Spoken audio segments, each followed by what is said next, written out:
On the evening of the 7th of May 1945, an announcement was broadcast across the radio, announcing to the British people that the Second World War had finally come to an end, and that the next day would be a national holiday, VE Day, for everyone to celebrate the fact that Germany had unconditionally surrendered. Although of course the war wasn't fully over, the USA was still fighting in Japan, and it wasn't until later in 1945 that Victory in Japan Day would happen. For the people in Europe though, it was an end to the war they were fighting and an end to the destruction of their cities and towns. Something people had been waiting 6 long years for. 2025 marks 80 years since VE Day. So for this documentary, we want to explore the event, find out more about what the end of the war meant to people and how they reacted. We'll be joined by some experts along the way too to celebrate this important event.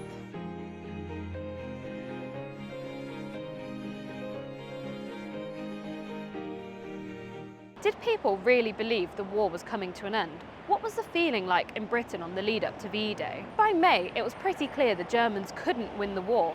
But what was the feeling in Britain? We're here to talk with expert Archie Chudley about what was going on in the lead up to VE Day in Britain. First question I want to ask you is, what was happening in Britain in the lead up to VE Day? So the war had been happening for 6 years. But things had started to die down a bit on the British mainland. The cities were no longer being bombed in terms of targeted campaigns. The occasional rocket was landing. The British civilians were hearing about the Allied forces moving across further and further into Germany. So that's sort of the state that Britain was in leading up to VE Day. Great. And were there any big events that happened that were being reported on that kind of indicated to the British people that war was coming to an end? So the last major battle that could have sort of gone either way would have been the Battle of the Bulge in the Ardennes during the winter. Once the Germans had been pushed back, it was kind of the writing was on the wall for the Germans at that point. So obviously battles and successes were being reported upon across Europe and in Britain, but was it widely reported that Hitler was dead, or was that something that was kept secret from the general public? So it took a while for the news to get out, and obviously because of the way Hitler's body was burnt after he committed suicide, there was no certified evidence. So it did mean that I saw of the mass observation report, they reported that 1 in 4 British civilians believed that Hitler had not actually died by the end of the war. There was still some uncertainty whether or not Hitler had actually died, but it was reported on a couple of days after his death. Yeah, it's interesting you say that about people not believing it, because actually people still don't really believe it and believe that he escaped to Argentina or that he was living a secret life somewhere. So it's interesting that the newspapers and people's feelings at that time reflects what we think afterwards as well. So what was the general feeling in the country? So once, people had heard about this report that potentially Hitler was dead and the successful battles that were going on, were people feeling positive? I think, like with a lot of things to do with sort of civilian morale at home, it was varied. You had the weariness of the war that had gone on and people just wanting it to be done. But you also did have people realising that with the loss of the figurehead, Germany would more than likely sort of crumble. There were still fears that there'd be pockets of resistance that would still hold out within Germany and that this might not be the end of the war. But obviously, overall, especially in the press, it was celebrated, yeah. Yeah, it's interesting because I guess no one knows what's going to happen. So although things are looking good, you could easily have another year of war without even blinking an eye. Yeah, you had, Eisenhower actually said that his prediction was the war won't end with a signed agreement. He thought that there would be guerrilla fighting across Europe and it would take years to solve, which obviously in the end didn't happen, but that was his prediction. Did people really believe that the war was coming to an end, or had there been other false moments where it had felt like the war was going to end and it hadn't? So again, there was there was always the issue that pockets of German forces would keep fighting. There were reports from BBC reporters who had been covering the war throughout its entirety, who, on hearing about the end of the war, basically just said, we don't know what to say, we've had this feeling too many times, essentially we're going to wait and see what happens. And I think there was still this feeling of, it can't be over. This has been our lives for the last sort of half a decade. So there was a sort of coming to terms with it that would take some time, I think, after VE Day. And obviously in the rest of the world, the war wasn't over. VJ Day didn't come until August. So I guess that also played a factor into the feeling of the war not truly being over. Yeah, I suppose even in Europe, families in England they would hear that the war was over, but it might take months, even years, for their family members who were fighting in Europe to return home, for them to start rebuilding their lives. The war, in a military sort of state sense, was over, but for individuals who'd lost people and stuff, it was never going to really be over. So for the most part, were people happy to get involved and celebrate VE Day?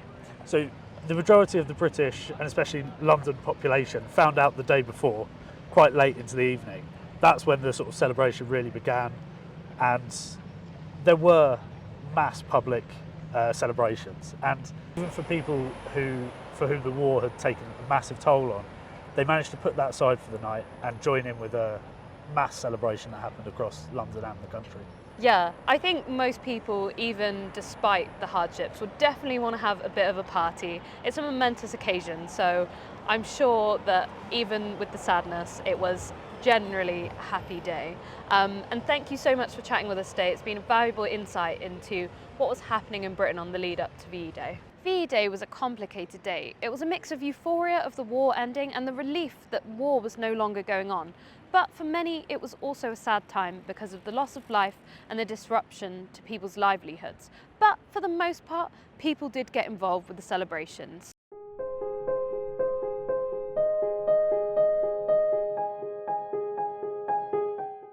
On the 30th of April 1945, Hitler committed suicide in his bunker.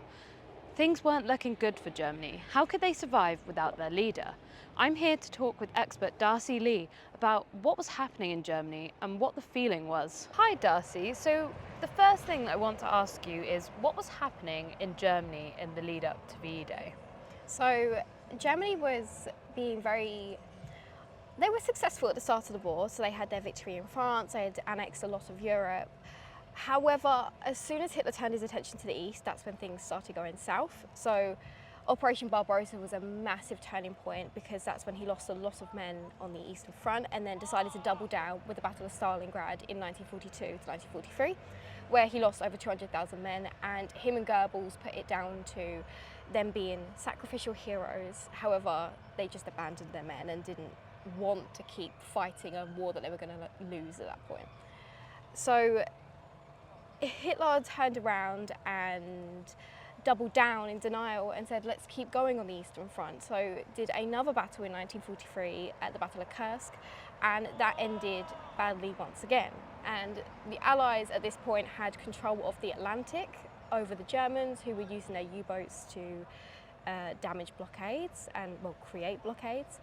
And the Enigma Code was also broken in 1943. So 1943 was a major psychological turning point in the war where things were looking really sour for the Germans.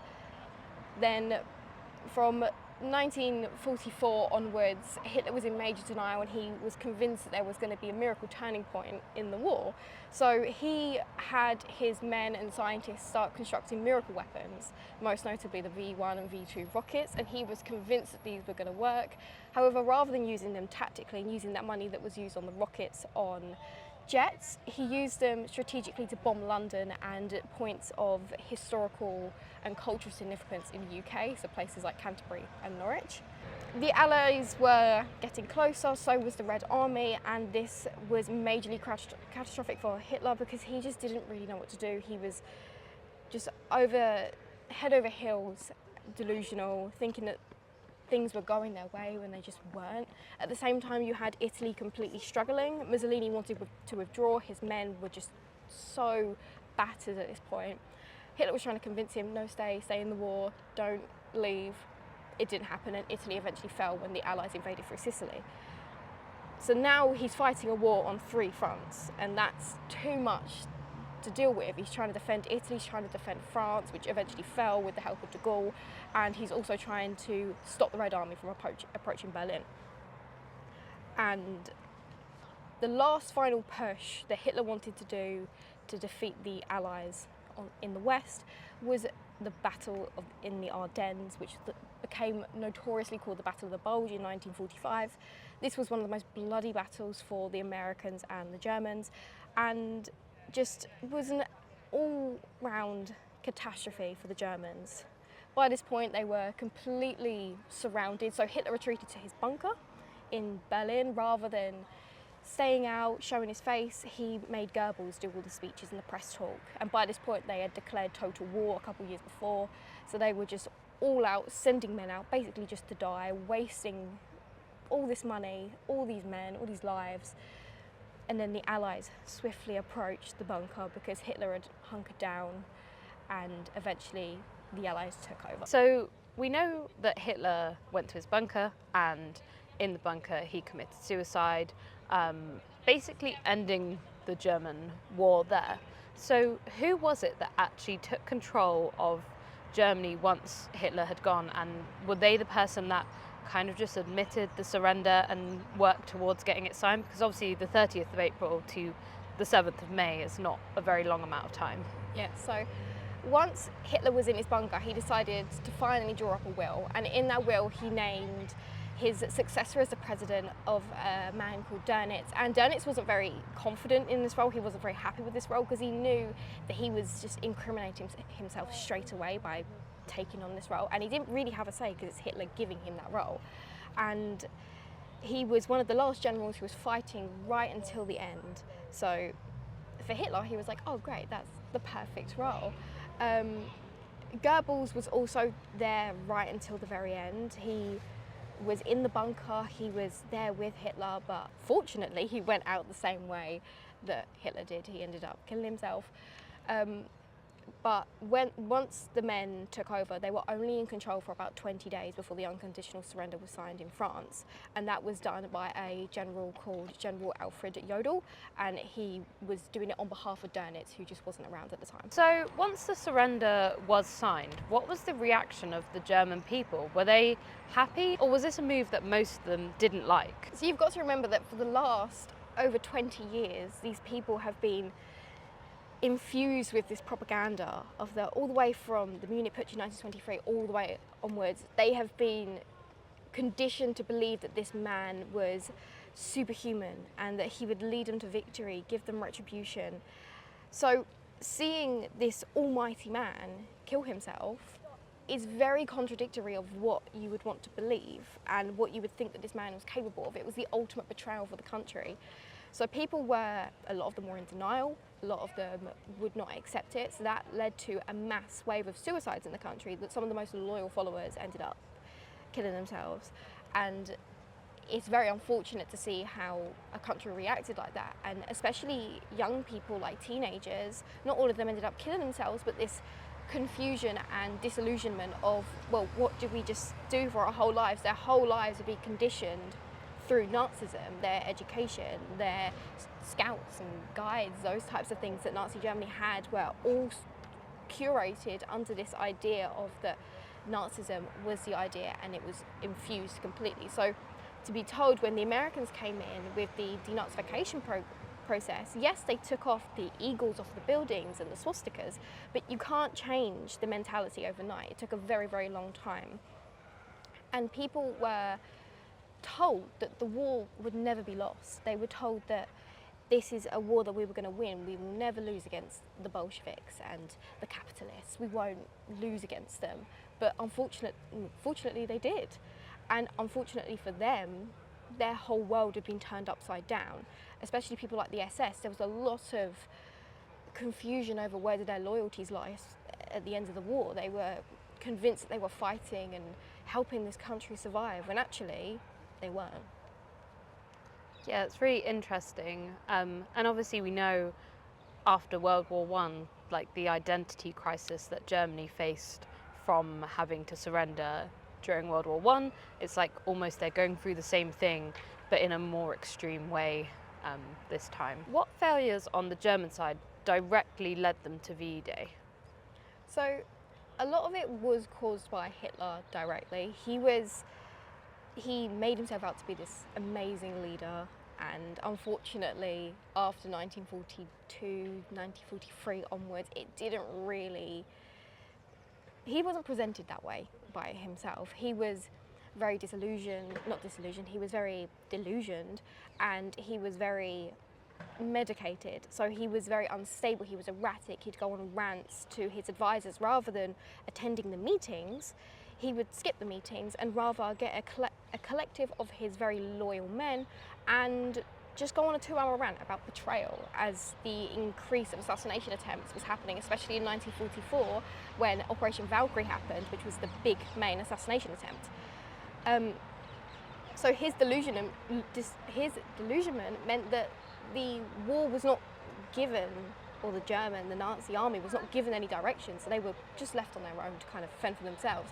Best seen in Normandy, where he literally bought crayons to doodle on maps, not drawing anything particularly important, but he was just doodling whilst they were trying to decide how do we fend off the D-Day landings. And again, with Stalingrad, he just left the men. Like, he wasn't given the direction. And then at the same time, because there was no direction given, the army was completely overextended. Like I said earlier, there was 3 fronts being fought, and not even to mention in Africa or the Far East.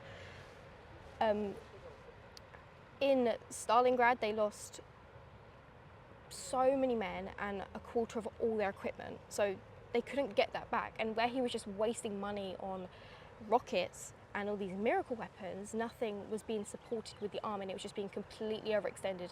He was constantly moving troops from the east down to Italy, down to the Ardennes, and no security was given to the army, and that ultimately, you need a strong army to be able to win a war, and ultimately that was a complete failure on his behalf. So you've touched on the fact that Hitler, he's essentially a bad leader. I think we can say that. Well, at least he's a bad leader towards the end of the war. But what were the rest of the government doing whilst he was acting like this? What was their reaction to his behaviour, and also just like the failures that were happening? Did they not think of stepping in and saying something, or was that unheard of? So the only one who really stepped up to the playing field was Goebbels, and arguably he was the only one who was allowed to. So Hitler, after 1942, 1943, had a decline in health, and this led to Goebbels stepping in and becoming the face, not the face of the party, but the person who was giving speeches. And he was the one who, after the defeat in the East, gave the very infamous speech of that we're going to declare total war on the Allies. And this was just, for the party, it was very upsetting because Hitler wasn't there in the front, he wasn't there giving the speeches, and also for the German people, they were very confused as to why isn't Hitler giving these speeches? We'll support Goebbels because he's a part of the party, but we'd rather it be Hitler. A lot of men towards the end of the war in the last few years were becoming very confused as to whether they should stay loyal, but then became the question of, if we try to overtake Hitler and don't kill him, he'll be put on trial, but he'll become a martyr. And then if we kill him, the Red Army will come in and we'll be put in the gulags, and that idea of the Soviet kind of atrocities that the Germans were committing and weren't scared of, but the Red Army were committing and the Soviets were committing, they were scared of them. They didn't want to be put in gulags. They didn't want to become a Bolshevik country, because that's everything that their propaganda was against. Many of his men in the government decided to start concocting assassination attempts. So in 1944, you saw a massive increase in them. Operation Valkyrie was very significant because it had one of his men, Rommel, in there. He wanted to stay loyal to the party, but at the same time, he could see that nothing successful was coming out of it. So eventually, he concocted the plan with them, and a briefcase was put in the room where Hitler was, and it blew up, but obviously didn't succeed. And Rommel was made to kill himself to have some retribution for what he did. Many men hung up their hats, so Goering, he decided to hang up his hat, but eventually was captured by the Allies and later killed himself as well. People like Hans Frank, the commander of Poland at the time, he was also captured. So a lot of the men stayed until the end, but their loyalties started either failing or fleeting, and they decided to escape, so a lot of them went to Argentina. But many of them stayed in positions because they didn't know what else to do. They were stuck ultimately, and it wasn't until the Allies came in that they either bit the bullet or were imprisoned. Yeah, it's interesting because we think, why wouldn't someone just speak up? But it's a dictatorship. They can't say anything. It's like in Britain, if Churchill started not doing anything, people would have given him the boot and he would have not been the leader anymore. So it's interesting to think about. So the government knew the end of the war was coming. Did the people in Germany know the end of the war was coming? Again, it comes down to propaganda. They were so convinced through Goebbels' speeches that we were going to survive the war and there was going to be no consequences and that we're going to survive and the Third Reich's going to live for 1,000 years.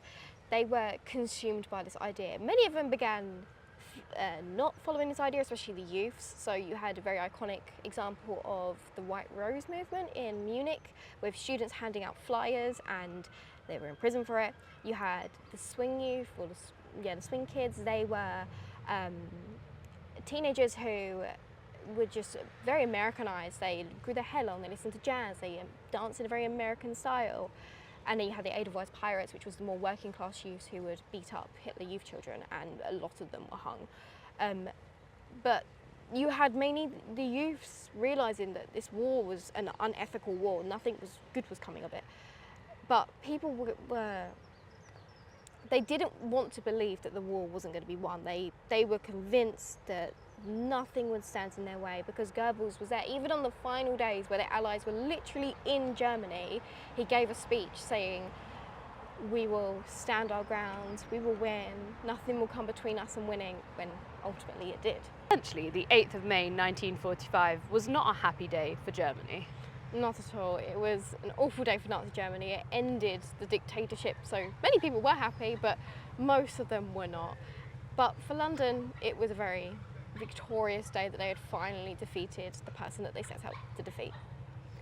Great. It's been so great chatting to you, and we've learned a lot about how Germany was reacting and what was actually going on there. And it's really nice to hear the other side of the story, because a lot of the time you focus on the celebrations and what was happening in Britain, but it's quite nice to hear the other side of the story. So thank you. Thank you. Germany suffered with its unconditional surrender. It was not only losing the war, it was everything that came with it. So the 8th of May 1945 was a sad day for them. But Britain, on the other hand, were taking to the streets and beginning to start the party.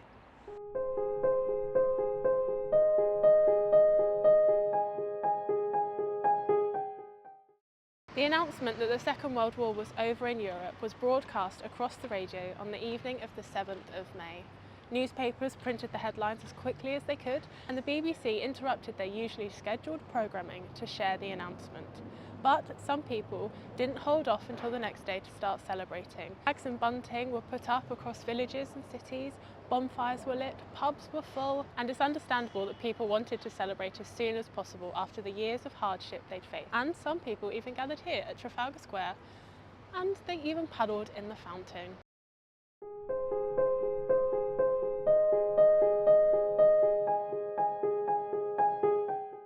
The King and Queen appeared on the balcony 8 times during the VE Day celebrations, and one time they were even joined by Winston Churchill. Princess Elizabeth and Princess Margaret were allowed to go out into the crowd and celebrate anonymously. Princess Elizabeth later recalled that it was one of the greatest nights of her life. She remembers standing outside of Buckingham Palace with the crowds, shouting, "We want the King!" King George VI delivered a radio broadcast to the nation.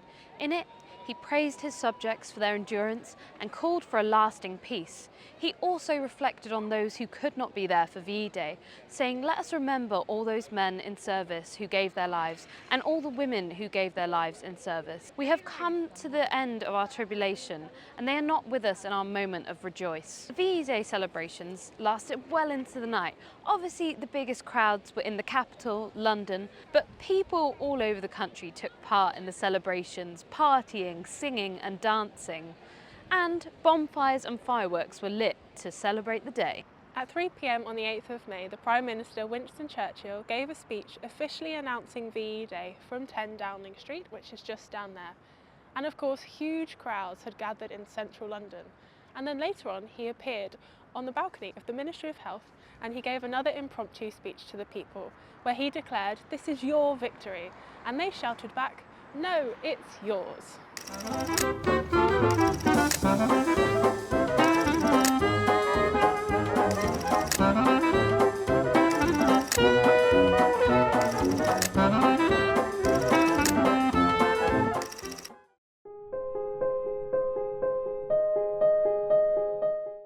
For members of the Allied forces still serving overseas, VE Day was bittersweet. It was a victory in one sense, but the war was still raging on. We're here to talk to expert Dale Pappas about what was going on after VE Day.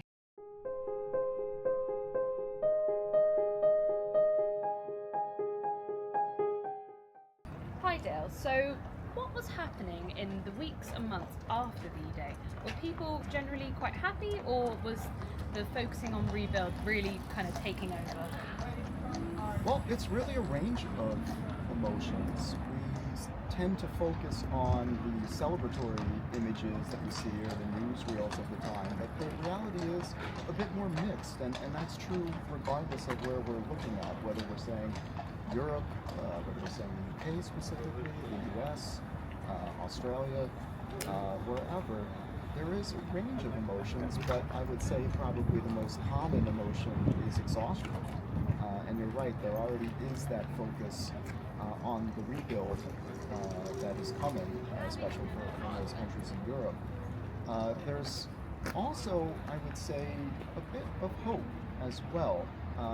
There's a really interesting cartoon that came out the day after VE Day, on the 9th of May, in a New York publication, of a surgeon removing from Europe a totalitarian tumor. And the surgeon says to his team after, "Well, I hope we got it all." And so hope is really that key term there. There is some sense of optimism, but there's also really hope being in precious little supply as well, for a variety of reasons, including, as you mentioned, the focus on rebuilding. Yeah, definitely. I think that's really interesting, because I think after VE Day, obviously you have VE Day, that's kind of everyone's minds are distracted for a day, and then as soon as VE Day is over, it's really looking at what's going on in the world. There was a big process of denazification that had to happen in Germany. It wasn't quite as simple as, oh, the Nazis are no longer in power and people could just forget about it. So it's quite interesting, isn't it, how people were actively trying to make sure that something like this didn't happen again? Well, exactly, and that's another area where we could say there is mixed emotions about this process. For one, understanding, of course, on the part of a lot of Allied officials in the immediate aftermath of the war, that this was going to be an enormous undertaking of denazification, defascistization in Italy as well. And just to sort of put a figure on it, one of the reasons why that's really difficult is that on the 8th of May, on VE Day, there's over 8 million registered Nazi Party members in Germany. So the question of what to do with 8 million people who are registered now to what is increasingly seen as a criminal organization. And so you're right, this is an enormous undertaking from a judicial standpoint. Of course, not all of these people could be punished or held responsible individually. So there is that sort of mix of finding where the criminal procedures need to take place, and also where there is some form of collective punishment that the Allies would essentially give out to the German people. And then, of course, the German reaction to that as well, of people really, in many cases, not having a real understanding of exactly what the Nazi regime did. And also, really even more so, less of an understanding of how people perceived them abroad. So in this moment, especially 1945 and into 1946, there is a lot of sense of Germans feeling as if they're victims as much as any of the other populations in Europe, and that's in part due to, of course, all of the propaganda that they had been fed over the years, and that lack of essentially awareness of how the international community perceived them in 1945.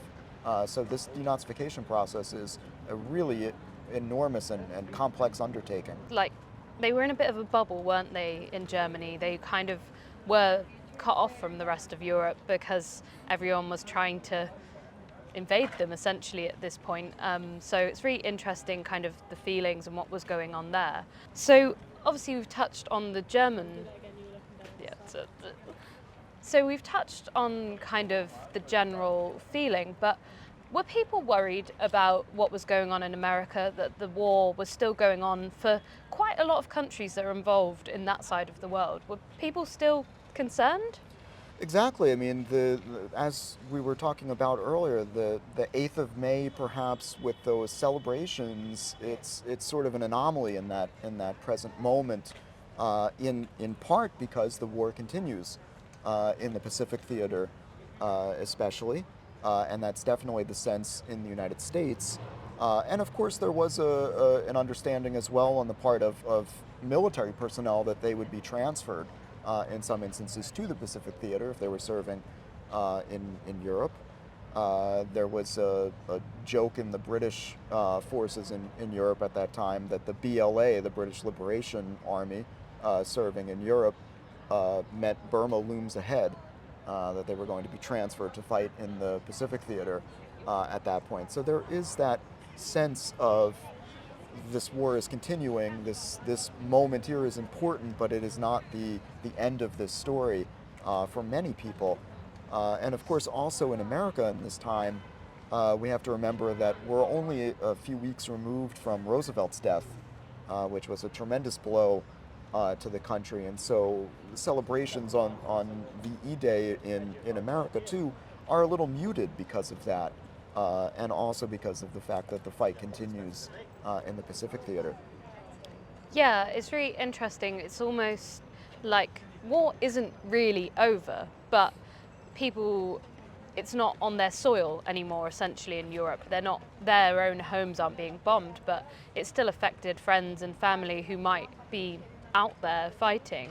So it's really interesting to kind of think about that concept when we think of VE Day, because not everyone would have been home to celebrate it. So, there would have been missing people at the party tables and not being able to join in. So it's really interesting to kind of touch on that. Right, and the fact that in some parts of Europe, the fighting does continue. So the last German force that's directly connected to this conflict doesn't surrender in Yugoslavia until the 15th of May. So there is still a little bit of fighting even directly connected to the conflict in Europe, but it's just not, as you were saying, in every single country. But at the time as well, in many of these countries, in that sort of immediate aftermath period, there is also still sporadic violence, in some cases directly connected to the resistance movements that had not yet put down their arms. And some of these conflicts would eventually become some of the first fighting of the Cold War. We're talking mostly about the impact of, I guess, the British and the Allied troops who are maybe not there on VE Day because they're still out fighting. Was there the general support, for the people who were maybe in Germany, that had liberated Germany? Were they prepared to go out to then be shipped out to America? Like, people actually, not wanting to do it, but was the morale high, or was, once Germany liberated, the British and European troops were kind of ready to just leave America to it? Exactly.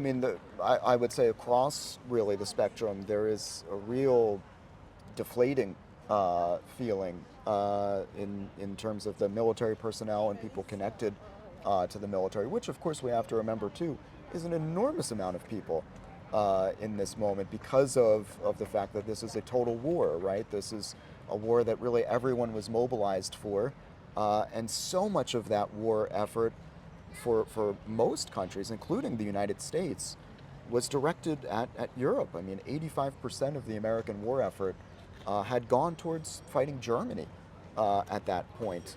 And so the fact that this war is continuing and seeing how really devastating the Pacific theater was in terms of casualties, and it's important to note that as this war continues in the final months, casualties are extremely high in the Pacific theater, some of the worst of the entire war. And so there is a real deflating feeling, and it's, as I mentioned before, kind of a sense of trying to make a joke, right? Trying to have some dark humor from the British forces there that understand that they're going to fight in this theater, and it's not going to be an easy conflict to finish. And so you're right. There is this real sense of deflation. In part also because it's kind of anticlimactic, the ending of the war in Europe, to a lot of people. And it might be hard for us to imagine that. We think of it as this amazing or this tremendous chapter really closing in history. But for people who were living that, who had gone through all of the hardships that they understood were going to continue for the long run as well, and who had experienced bombing, of course, as well from a civilian standpoint. This was still a rather deflating feeling when they essentially woke up on the 9th of May, whether you're in uniform or not. There was still a lot of work to be done, and that was a bit deflating, for sure. In the way that the war ended, kind of having one day notice to then have a celebration, and then it almost, the celebrations being over, it would be quite, anticlimactic. It's going to be deflating. You're kind of, one day you're in the war and then the next day you're not. It's quite a weird, I imagine it would be quite a strange feeling for the people then, something that we can't comprehend because we've never been in that situation, but I can imagine it's very strange to suddenly not have the danger looming over you and not having to think about it for a minute. It's quite strange. We've been talking a lot about the reaction from the Allies side, but what was actually happening in Germany? We know that the Soviets had come in and caused total destruction. I mean, the people of Germany, one, they were the complete destruction from being liberated from the Nazi forces, and then, they had the Soviet forces from the other side completely destroying them as well. But was it being reported on, or was it just kind of being allowed to happen because they were the aggressors in the war? I think there's two ways to think of it. For starters, as you mentioned, the atrocities and the brutality of Soviet forces as they marched westward towards Berlin and then occupied that area of Eastern Germany was actually very well known at the time, perhaps even better understood kind of collectively in the moment, actually in Western Europe and in say, North America, for example. People were aware of what the Soviets were doing in Germany. And on the part of, say, Allied commanders and Allied officials who were now occupying Germany, there was a sense of unease about what was going on with the Soviets and the German population. And they felt like this would, of course, complicate the denazification process even further. But of course, the Soviet officials really just shrugged off when it had been done, and saying, as you were saying, I mean, the Germans were the aggressors, and the Germans had committed similar atrocities as they marched east against the Soviet Union. And so Stalin and a lot of other leading Soviet officials were not really willing to comment on any of these kind of negative stories that were coming out, though they were very well reported at the time. What was less reported, and this would continue, of course, into the early Cold War era, was the Soviet takeover of their future satellite states, the beginnings of that communist dictatorship takeover in Central and Eastern Europe at the time. A lot of people in the West were not quite familiar with all of those details yet, even though, of course, a lot of people in Central and Eastern Europe who were not pro-Soviet were already sort of sounding the alarm about what was going on or what would happen politically in those countries. It was not yet really understood, and that would happen really not until the 1950s, that there was a larger understanding truly on the part of most people in the West at that point of what the Soviets were going to do to the populations that they were occupying. It's really interesting because obviously we know what happens now. We know that after the war, like you said, the Soviets did take over a big chunk of Eastern and Central Europe, and it's interesting that people didn't quite comprehend that was going to happen. I mean, we know that people in higher power, like the American government, were aware of the Soviets' plans, really. They formed the alliance because it made sense, but they pretty much knew what the Soviets' aims were at the end of the day.